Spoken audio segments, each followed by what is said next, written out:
오늘 시간에는 사무엘상 강의 두 번째 시간으로서 하나님은 왜 사무엘을 급하게 준비시켜야 하셨는가? 라는 제목으로 함께 말씀의 은혜를 나누기를 원합니다. 어제 사무엘상 강해를 아웃라인을 살펴보았습니다. 전체적인 개요를 살펴보았고요. 오늘은 이제 두 번째 시간인데요. 사무엘을 우리가 봐야 될 이유는 왕으로 오신, 그때 당시는 오실이죠. 왕으로 오실 그리스도에 관한 모델을 제시하고 있다. 천국에서 왕노를 할 자가 누군가를 알려주는 것이고, 그 표상이 예수 그리스도고 또한 그분을 우리가 쫓아가야 된다. 그래서 지상에 왕노를 하는 자로서 가장 하나님이 기뻐하시는 다윗의 일대기를 사무엘 상하가 말해주고 있는 것이다. 이게 다윗 때문에 쓴 거다, 한마디로. 그래서 이 다윗의 이야기를 우리가 잘 살펴봐야 되는데, 이 다윗의 이야기를 위하여서 다윗이 올바른 길을 가고 다윗이 하나님 앞에 왕으로 준비되게 하기 위해서 두 사람을 더 준비시켰는데, 하나는 사울왕이라는 왕이었고 사무엘이라는 선지자였다. 이 두 사람은 다윗 때문에 필요한 사람들이죠. 배치가 된 겁니다. 그래서 우리가 이 두 사람의 이야기를 눈여겨드려야 다윗이 왜 중요한지를 알게 된다라는 말씀을 드렸습니다. 그 중에서 이제 사무엘 상하, 사무엘이 다 안 썼다고 그랬죠. 25장 1절에 사무엘이 죽으니까 사무엘 상에 31장까지 계속되고 사무엘 상이라는 게, 사무엘 하는 1장부터 24장까지 되는데, 이것이 원래는 성경의 한 권책이었기 때문에 사무엘이 기록한 것은 아니다. 사무엘이 전반부를 기록했을 거라는 가능성은 있어 보인다라는 말씀을 드렸습니다. 사무엘이 기록했느냐 안 했느냐가 중요한 것이 아니라 사무엘이 왜 앞에 들어갔어야 했느냐라는 게 중요하죠. 간단합니다. 예수 그리스도께서 이 땅에 오시기 전에 예수님을 기름 부어서 활동하게 만든 자가 세례 요한이죠. 세례 요한. 세례 요한이 먼저, 그래서 마태 복음, 마가복음, 누가복음, 요한복음까지 세례 요한이 1장에 항상 이렇게 1장, 2장, 3장 이렇게 등장을 하게 돼요. 초창기에 등장하는 것은 메시아의 오실 길을 예비할 자로서 세례 요한이 등장하는 것처럼 똑같습니다. 사무엘은 세례 요한과 같은 자라고 말할 수가 있습니다. 그래서 우리는 이 예수 그리스도를 위해서 세례 요한이 필요한 것처럼 다윗 왕이 이 땅에 출현하기 위하여서 준비하는 자로서 우리는 이 사무엘을 보게 되는 것이죠. 그래서 우리는 이 사무엘에 나와 있는 이 처음의 등장이 사무엘상 1장은 사무엘의 출생을 말하는 것이고, 사무엘상 3장은 사무엘의 소명, 하나님 불러서 쓰는 장면이 나오게 되는데, 제가 오늘 사무엘상 3장 1절로 4절 말씀을 불러가지고 온 것은, 왜 사무엘이 그러면은 출현할, 궁극적으로는 왕이 필요하다는 거예요. 궁극적으로 왕이 필요한, 그 왕을 위해서 사무엘이 필요한 거니까, 사무엘이 왜 하나님께서 사무엘을 급히 불렀어야 되는가? 결국에는 왕 때문에 그러는 거예요. 왕이 없으니까 그러는 거예요.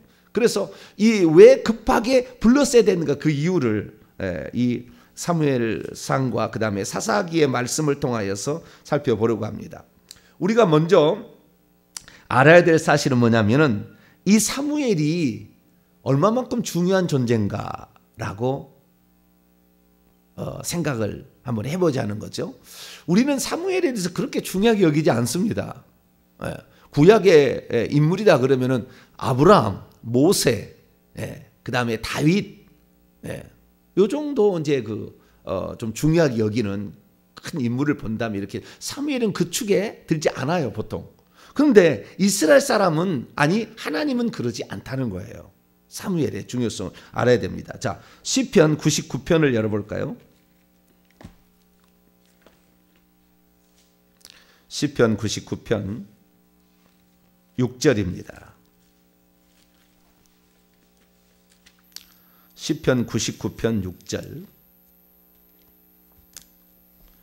읽습니다. 시작. 그의 제사장들 중에는 모세와 아론이 있고 그의 이름을 부르는 자들 중에는 사무엘이 있도다. 그들이 여호와께 간구함에 응답하셨도다. 여호와께 간구함에 응답이 되어지는, 우리가 사무엘상 8장에 가면 위대한 사건을 만나게 될 텐데, 이 기도하면 응답해 주는, 하늘에서 불이 떨어져서 응답을 해요. 기도를 하게 되면. 그래서 구약의 엘리야 선지자도 그랬던 적이 있잖아요. 그러듯이 상당히 위치가 있다라는 거예요. 우리는 사무엘을 그렇게 중요하게 여기지 않지만 이스라엘 사람은 모세와 아론과 비견된 인물로서 사무엘을 보고 있다라는 사실을 확인할 수 있습니다. 예레미야 15장을 볼까요? 예레미야 15장 1절을 보겠습니다.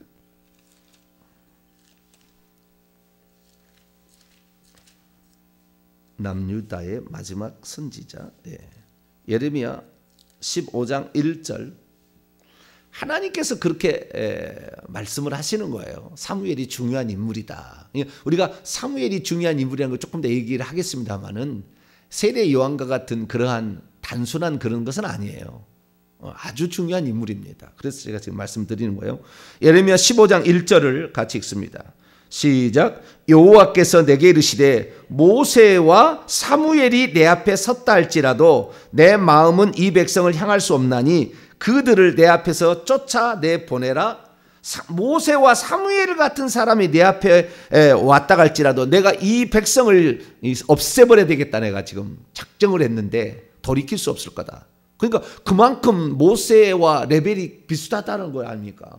그 정도로 이 중요한 역할을 감당했던 자가 사무엘이었다라는 것을 말해주고 있다는 겁니다. 그렇기 때문에 우리가 사무엘을 그냥 단지 예수 그리스도를 예비하는 세례 요한 정도, 그 정도가 아닌 더 큰 의미가 있을 거라는 것을 우리는 암시 받을 수가 있죠.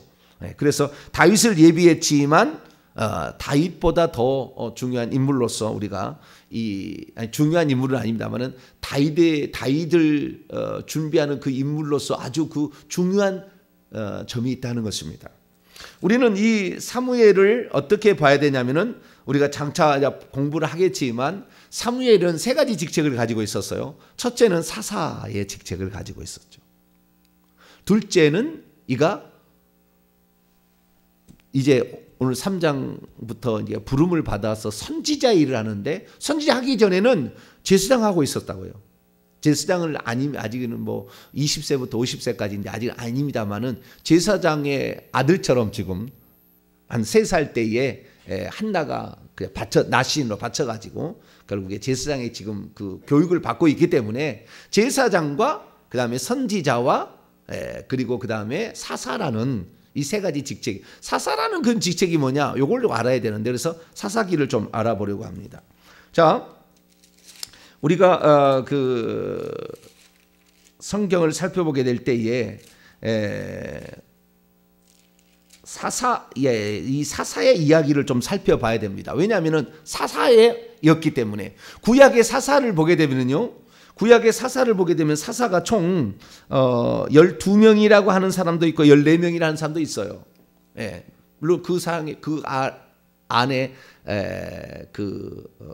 드보라하고 바락이라 할 때 두 사람으로 치고 또 아비멜렉이라는 사람을 더 집어넣게 되면 14명이 되고, 두 사람을 빼고 그냥 이렇게 하게 되면 보통 12명이라고 치고, 이 사사기에 나오는 마지막 사사는 삼손입니다.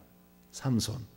사사의 가장 중요한 것은 기드온 사사와 삼손 사사예요. 여기 사사의 시대는 가장 중요한. 이게 이제 1390년에서 1050년, 1050년이 사울 왕이 처음에 왕이 등극으로 됐던 게 1050년입니다.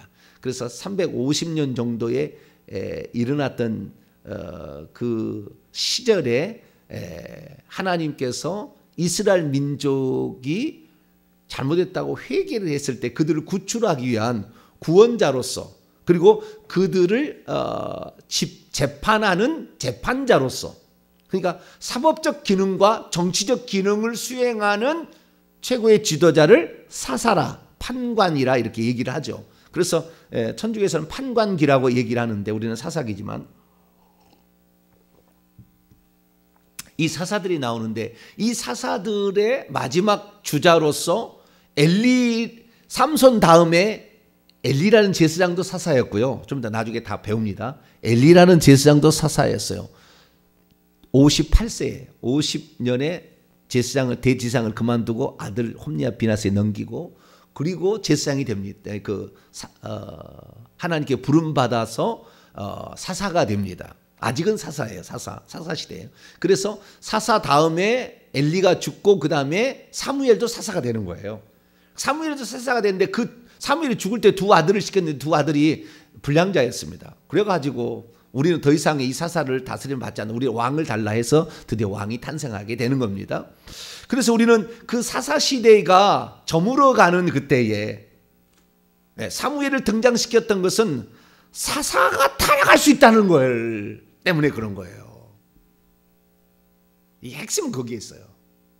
그러니까 하나님께서 징계를 내릴 때 전쟁과 기근과 그 다음에 전염병으로 치잖아요. 이 전 세계를 지금 치는 것은 기독교인들이 지금 회개치 않고, 기독교인들이 이 동성애 지지하고 남성 구분 없애자, 이렇게 지금 나가서 하나님의 창조의 법칙을 어긋나게 하니까 하나님께서 가만두지 않는 거 아니에요? 그리고 지금 전 세계적으로는 이 기독교인들이 하나님의 말씀을 제대로 가르치지 못하는 그런 상태에 되기 때문에 하나님의 징계를 내는데, 이 징계는 결국에 전 세계적인, 이 지금 인터내셔널 하잖아요. 지금 전 세계적인 글로벌한 징계를 내려버렸다 그 말이죠. 근데 이런 징계를 내릴 때에 제일 위험한 징계가 있는 거예요. 그러니까 위험한 징계가 딱 세 가지가 있는데요. 첫째 징계는요, 도덕적 타락, 이런 도덕적 타락이 아니라 성적인 타락, 남녀 성 구분 없애고 쾌락만을 추구하겠다. 이러한, 우리는 동성애자를 품어줘야 됩니다. 미워하는 거 아니에요. 우리는 그들도 죄인으로서 그들을 품어서 하나님 나라 갈 사람을 만들지만 그것을 지지할 수는 없는 거다 그 말이에요. 그들을 불쌍히 여기고 그들을 기도해야 되지만, 그들이 마음껏 죄 짓는 것을 퀴어 축제하는 것을 우리는 지지할 수는 없다 그 말이에요. 성경과 어긋나기 때문에. 죄인은 사랑하지만 죄인을 고백하지 않고 그것을 즐기겠다 하는 거, 나는 죄를 즐기겠다 하는 사람을 지지할 수는 없는 거라 그 말이에요. 그런데 전 세계가, 서구 유럽이 그렇게 넘어가 버리고 미국이 넘어가니까 이 전 세계가 지금 이렇게 엄청난 팬데믹 현상이 나온 것이고, 이것이 지금 지구를 끝내는 겁니다, 하나님이.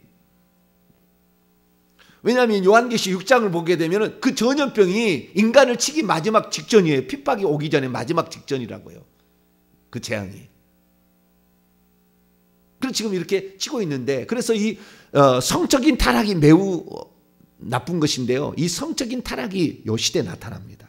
좀 이따 보겠습니다. 성적인 타락이 나타나고요. 두 번째는 종교적인 타락입니다. 종교적인 타락. 종교적인 타락이라는 것은 하나님을 섬기지 않고 우상신을 섬기는 거예요. 종교적인 타락. 그래서 종교적인 타락, 그 다음에 도덕적 성적인 타락. 이게 아주 위험한, 하나님이 징계를 내리는 타락인데, 더 중요한, 더 나쁜 것은 뭐냐면은 종교 지도자의 타락이에요. 이것이 엘리 제사장의 타락입니다. 사사가 타락해 버리는 거예요. 사사가. 그동안에는 사사는 타락하지는 않았죠. 백성이 그런 거지.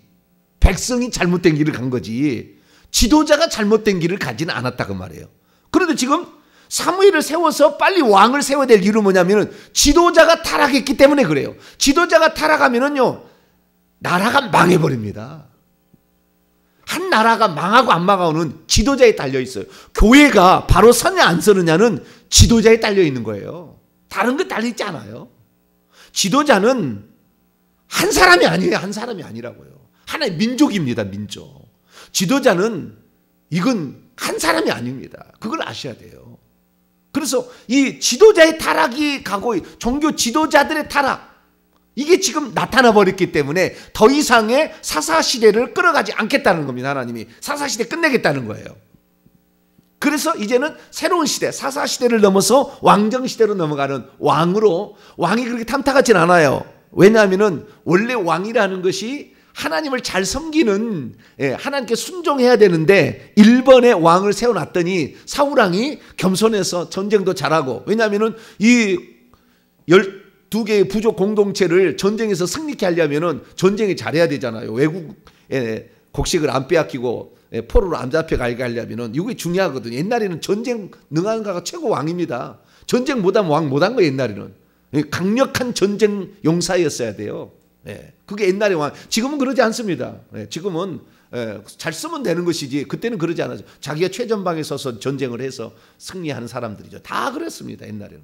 그러니까 그런 상황인데 사울왕을 썼는데 사울왕이 하나님 말씀에 불순종했죠. 그리고 죄를 책망하는데도 회개도 안 하죠. 그래서 이 지도자가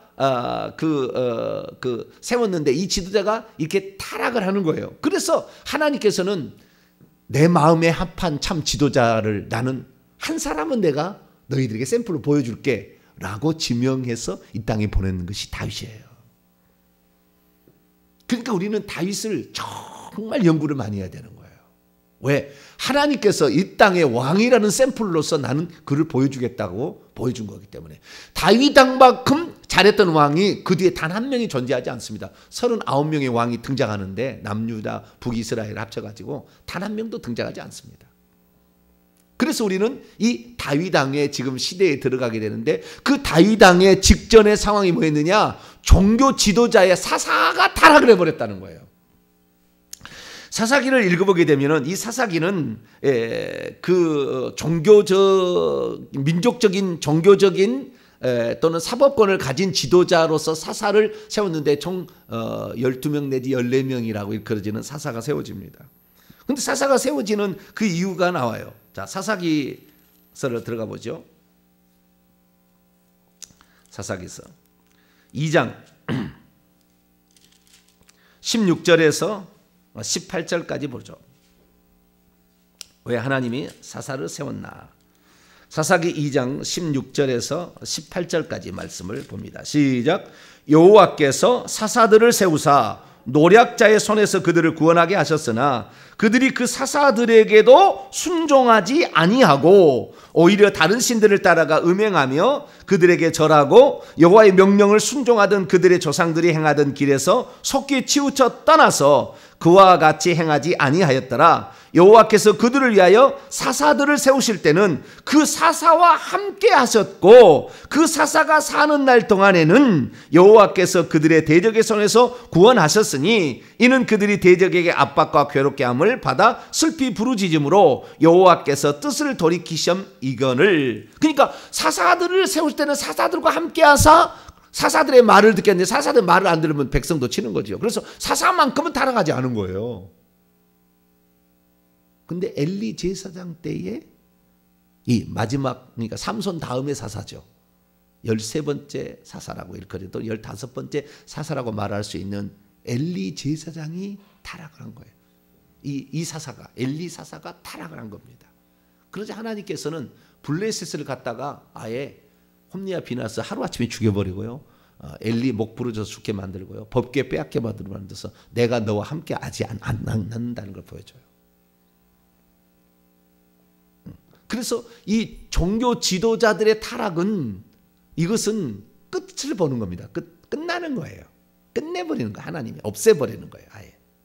그런 것으로 되는 거예요. 그래서 우리가 이스라엘 민족이 어떻게 그러면 타락에 왔는가? 그 과정이 사사기를 보게 되면 이 도덕적 성적인 타락과 종교적인 타락이라는 것은 그 지도자는 아니었고 그 밑에 타락했다는, 백성들이 타락했다는 거예요. 그래서 사사기를 보게 되면 그걸 알 수 있는데 사사기의 마지막 21장 25절을 보면은 이스라엘의 왕이 없기 때문에 각기 속에는 옳은 대로 행했더라. 제가 그런 말을 했잖아요. 근데 그 말이 언제 나오냐? 그 말이 4번이나 나와요. 그러면 4번 나오는데 17장이 나옵니다. 자, 사사기를 보게 되면 17장을 열어보세요. 17장과 16장까지는 다른 이야기라 해요. 사사기는 그래서 크게 두 부분으로 우리가 나눠집니다. 1장부터 16장이 한 파트예요.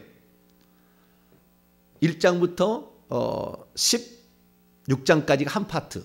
이것은 사사들의 이야기입니다. 12명 내지 14명의 사사들의 이야기라고 한다면 17장부터 사사가 안 나와요. 17장부터 21장까지는 다른 이야기를 한 파트를 하고 있어요. 이 다른 파트는 뭐냐면 사사들이 없을 때의 상황을 표현해 있는 거예요. 사사들이 있을 때는 사사들이 말을 좀 듣잖아요. 왜? 부르짖어서 사사들이 가서 기드온이 가서 다 물리쳐가지고 나라의 평정을 잡고 다시 평안함을 가지고 온니엘 무슨 삼갈 이런 사람이 다 나타나서 그런 일을 하잖아요. 그런데 이 17장부터 21장까지 사사가 없어요. 지도자가 없는데 문제가 생긴 거예요. 지도자가 없을 때 문제가 생겼는데 두 가지 문제가 생긴 겁니다. 그 두 가지 문제가 바로 아까 얘기했던 두 가지 타락이에요. 첫 번째는 종교적 타락인데요. 17장과 18장은 미가라는 에브라임 산지에 미가의 신당이 있었는데 그 미가라는 사람이 도둑놈이었어요. 그래서 자기 엄마의 재산을 은 1,100개를 훔쳤습니다. 그런데 이것이 없어졌다 그러니까 다시 엄마한테 갖다 주니까 엄마가 좋다고 아이고 네가 그렇게 찾아와서 고맙다 그래가지고 그것으로 너를 위해서 신상을 새겨주겠다. 이 복된 너는 복을 받아야 된다. 그리고 하나님 신앙이 없으니까 여호와를 만든다는 것을 해서 신상을 하나는 새겨서 만들고 하나는 부어서 만들어요. 신상을. 그래서 집을 하나를 지어주고 거기에다가 신상 2개를 만들고 그 다음에 이 미가의 아들을 에봇을 만들어가지고 입혀가지고 제사장을 만들어요. 개인이 한 거예요. 개인이. 그리고 거기다가 드라빔도 갖다 놔요. 그러니까 이게 뭡니까? 짬뽕이 되는 거예요. 하나님도 믿고 이 가나안 신들도 같이 짬매가지고 그리고 이 지금 제사장이라는 역할이 하나님을 섬기기 위해서 이렇게 세운 거거든요. 그런데 개인의 집에 제사장을 세우면 복을 줄 줄 알아요. 이 미가의 엄마가. 그리고 개인의 제사장을 만드는 거예요. 개인 교사를 만들듯이.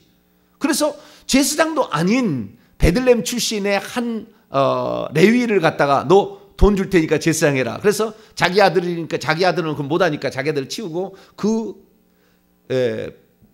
베들레헴 출신의 레위인들을 그러니까 그때 당시에 이 11조를 안 낸 거예요. 그러니까 먹을 것이 없으니까 이 제사장과 그 다음에 레위인들이 각기 뿔뿔이 흩어져서 살 길을 찾아 나간 거예요. 오늘날에 대한민국이 11조 하지 말라 그러는 목사도 많이 있거든요. 교회 망가뜨리는 겁니다.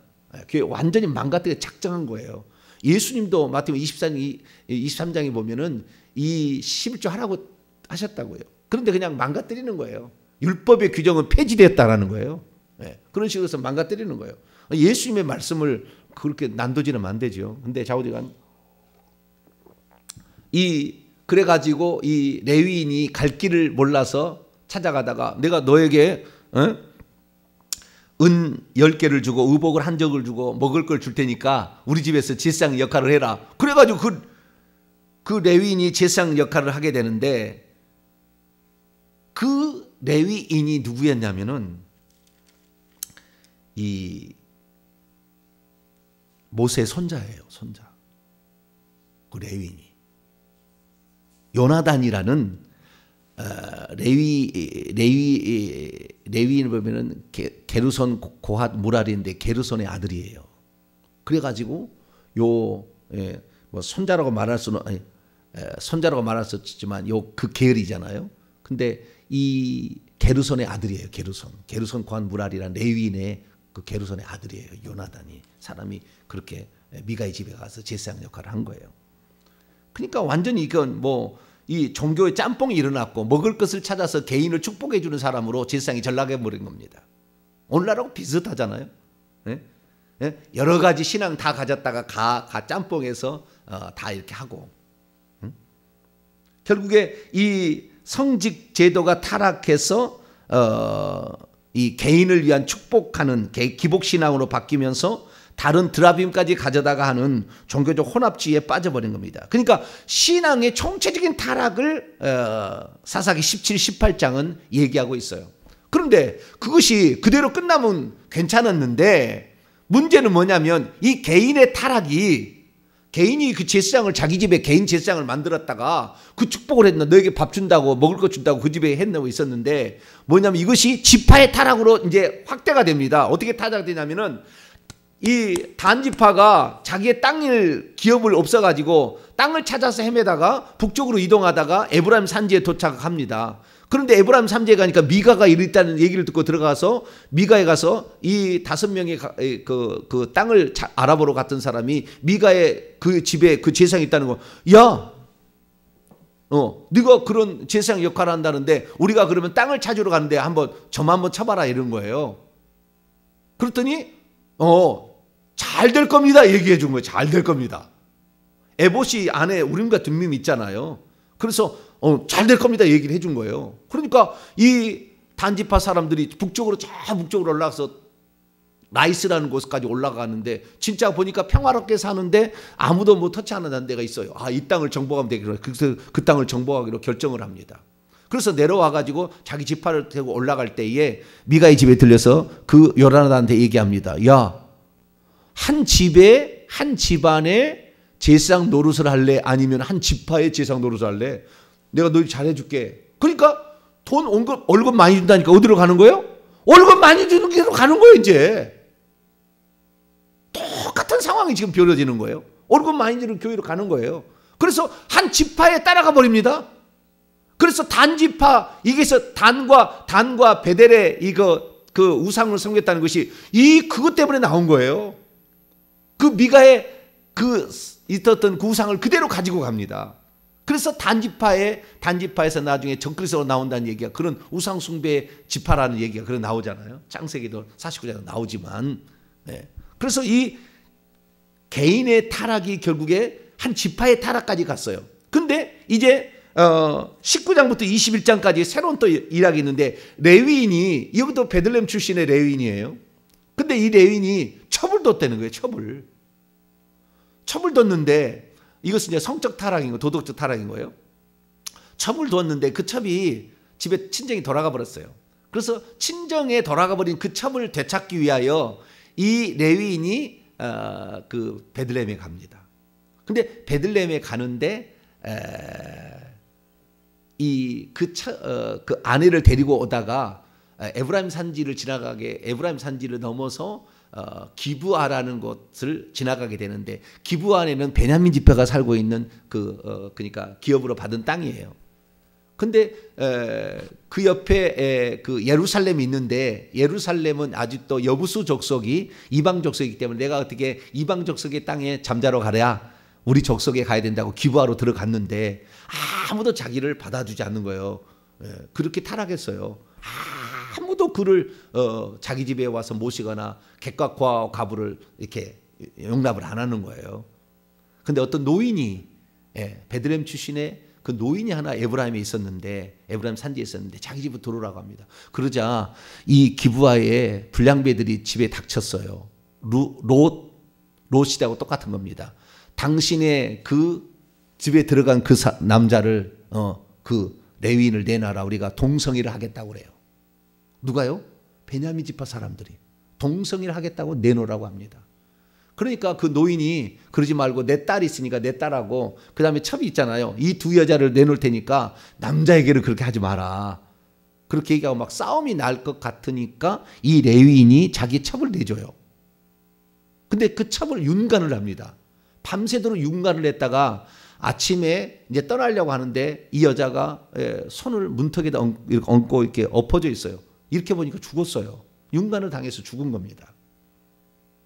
그래서 이 레위인이 이럴 수가 있느냐라고 생각해서 결국에 그 자기 집에 돌아와가는 그 여자를 시체를 12덩이로 나눠요. 잘라요, 칼로.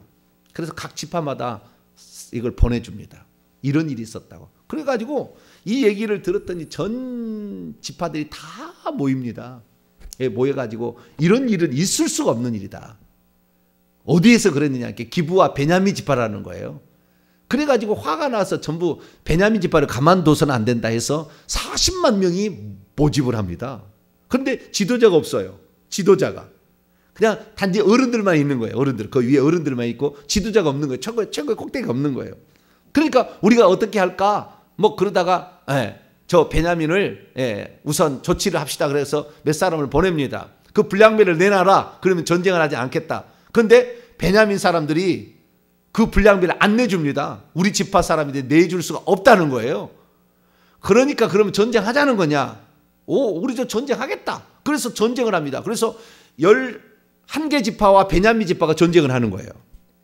여기 40만 명이고 이건 2만 6천 명이에요. 그런데 전쟁을 하는데요.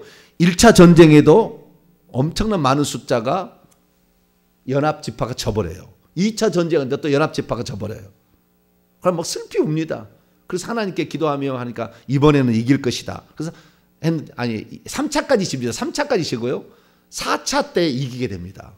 이기게 되는데 4차 때는 완전히 이쪽을 멸해버려가지고 600명 남기고 다 전사합니다. 싹. 베냐민 그리고 그 베냐민 지파 땅에 들어가서 여자하고 뭐 다 죽여버리는 거예요. 싹. 그러니까 이 전사만 죽인 게 아니라 베냐민 지파 자체를 없애버려요. 600명만 도망가요. 600명만 도망가고 나머지는 다 죽여버려요. 그래서 600명이 도망가니까 나중에 다 죽여놓고 보니까 큰일 났다는 거예요. 우리는 지금 이방 족속하고 싸워야지. 우리 민족끼리 싸운 게 어디가 있냐는 거예요. 우리 민족끼리 어떻게 싸울 수가 있냐는 거예요. 그리고 한 지파를 고르게 해버렸다는 거예요.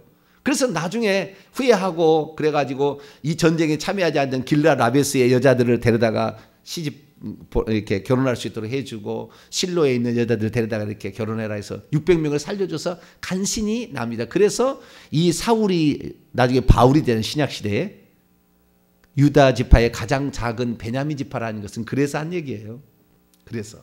근데 요때 보게 되면은 결국에 이 성적인 타락 이것이 문제였다는 거예요. 근데 더 큰 문제는 뭐냐? 오늘 본문이라는 거예요. 오늘 본문. 오늘 본문. 이 본문이 아주 중요한 건데. 사무엘상 3장 1절 보게 되면 자, 아이 사무엘이 엘리 앞에서 엘리는 지금 사사입니다. 엘리 앞에서 여호와를 섬길 때에는 여호와의 말씀이 희귀하여 이상이 흔히 보이지 않았더라. 그때 상황을 정확하게 표현한 겁니다. 아이 사무엘 한 12살 정도 됐을 거라고 요세푸스는 추정하고 있습니다. 사무엘이 엘리 앞에서 여호와를 이제 배우고 계속 어릴 때 3살 정도 젖될 때부터 들어와 가지고 받쳐졌기 때문에 엘리 밑에서 자라고 있는데 모든 교육을 받고 있는데 그때 여호와를 그때도 이제 그 수정 들면서 이렇게 배우고 있을 거 아닙니까? 그 집에 아들처럼 돼 있으니까. 그런데 그때는 어떻게 했냐? 여호와의 말씀이 첫째는 희귀했다라는 거예요. 두 번째는 이상이 흔히 보이지 않았다는 거예요. 여호와의 말씀이라는 이 말씀은 헬라어로 보면 레마입니다. 레마. 하나님이 직접 깨우쳐 주시는 그 사람에게 깨우쳐 주시는 그 말씀이 전혀 들리지 않은 시대였다라는 거예요. 희귀했다는 말은 드물었다라는 말도 표현이 되지만 원래는 귀중했다, 존경받는다 그러는데 하나님의 말씀이 존경받을 수가 없었다는 거예요. 그러니까 존경받을 만큼 없었다는 겁니다. 없었다는 거예요. 그 다음에 두 번째는 계시가 흔히 보이지 않더라. 흔히 보이지 않다는 말을 히브리어로 살펴보면 파라치라는 단어를 쓰고 있는데 흔히 보이지 않다는 말이 침입하지 못했다는 말입니다. 하나님의 계시가 이 땅에 뚫고 못 들어왔어요. 제가 지난 주일날 밀도의 법칙을 통해서 말했는데 밀도가 센 것이 밀도가 약한 것을 침투에 들어간다고 얘기했잖아요. 그런데 계시가 침투에 들어오지 못할 정도가 돼버렸어요. 시대상이. 하나님의 계시가 못 들어와요. 다음 차원의 영의 세계에서 들어와야만이 기적이 나타나고 그래도 이 타락한 이것이 보존이 될 텐데 이것이 들어오지 못할 정도로 타락을 해버린 거예요. 그 타락상은 내일 제가 또 말씀을 드립니다. 그 타락을 그렇기 때문에 하나님께서는 급히 이제 왕을 세우기 위해서 그 엘리 제사장이 그렇게 타락해 버렸기 때문에 안 된다는 거예요. 그래서 결국에 지금 엘리 제사장은 약 98세 정도 되는 나이가 좀 들었던 이런 그런 때입니다. 근데 이때의 그 2절 말씀 보면은 엘리의 눈이 점점 어두워져 가서 잘 보죠. 육체의 눈만 먼 게 아니라 영의 눈도 멀어져서 영적인 세계를 전혀 모르는 지도자가 자기 아들만을 위하고 하나님의 제사를 집례하는 목회적 사명에 전혀 감각이 없는, 심지어 와서 열심히 기도하고 있는 한나를 보고 술 취했냐? 영적 판단이 안 돼. 그런 사람을 지금 전락해버려서 세운 사사마저도 하나님의 뜻을 완전히 알지 못하는, 그렇게 전락해버린 그 안타까운 현실. 그래서 하나님께서는 아니야, 이런 종도 있어 라고 장차 오실 왕이실 예수 그리스도 예표로서 다윗을 세우는 과정에 사무엘을 부릅니다. 내일 계속해서 가도록 하죠. 기도하겠습니다. 전능하신 아버지 하나님, 이 세상에 타락이 무섭기는 무섭지만 종교 지도자들, 교회 지도자들의 타락만큼 무서운 게 없습니다. 이것은 이 나라를 완전히 망하게 만드는, 개인적인 몰락이 아닌 그 민족과 나라의 몰락을 가져오기 때문에 우리는 그래서 이 나라 민족의 지도자들을 위해서 기도하고, 지도자가 깨어 있어야만이 지도자에게 하나님 말씀이 있고 계시가 있어야 된다는 것을 봅니다. 그러지 않다가는 엘리 시대를 다시 우리가 경험할 수밖에 없사오니 주여 깨어나서 이 나라의 20만 명의 교회 지도자들이 이 하나님의 레마의 말씀을 듣고 계시를 받을 수 있도록 도와주시고, 계시적인 말씀을 선포할 수 있도록 성령의 조명함을 주시길 원합니다. 그래서 이 종교 지도자들의 타락만큼은 막아서 이 민족이 완전히 박살나지 않도록 하나님 이 나라를 지켜주시옵소서. 우리 주 예수 그리스도의 이름으로 기도하옵나이다. 아멘.